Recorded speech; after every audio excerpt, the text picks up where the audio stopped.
खुलुमबाय गोजोन फुंबिलिनि गासिबो बड'लेण्ड बुब्लिनि अनसायगिरिफोरखौ बरायग्रोबाय। दिनै 10 जानुवारि सनिबारनि फान्जामुथिखौ फरायथिनो लादों आं किलिकां ब्रह्मआ। फान्जामुथिनि गिबियाव दं मेष राशि।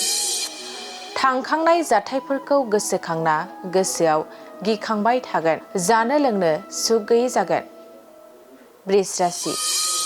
समाजनि मोजां हाबा मावना बयजोंबो मान होजागोन, गोसोआव गोथार साननाय फैगोन। मिथुन राशि।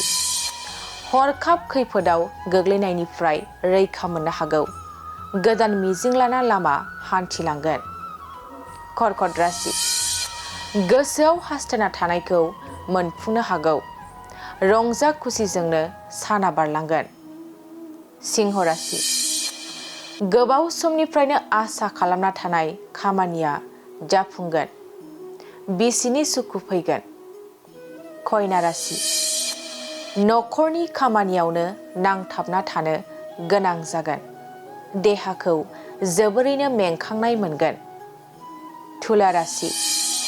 सानै हयै हाबा मावनाया गाहाम जागोन, गावनि सांग्रांथि गैयैयावनो खैफोद गोनां सान जागोन। वृश्चिक राशि।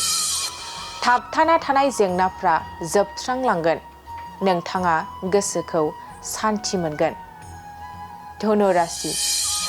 देहायाव जानाय गोजाम बेरामफ्रा जोबस्रांलांनो हागौ, गोसोखौ गोजोन मोनगोन। मकर राशि। नंखाय बाथ्रानि थाखायनो गावनि आंगोजों सोमोन्दोआ गावस्रालायनो हागौ, गोबां दुखु दाहा सहायनांगोन। कुम्भ राशि।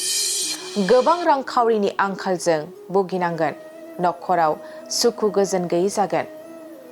मीन राशि। माबा मोनसे खामानि मावनायाव गुबुननि मदद मोनगोन, गोजौ फारसे दावगालांनो हागोन। दिनै सानसेनि राशि फरायथिनायाबो एसेनोसै। आसा खालामो नोंथांनि दिनैनि साना मोजाङै मोजां थांगोन, बेखौ बड'लेण्ड बुब्लि नखरनिफ्राय मिजिंथिबाय। गोजोन्थों।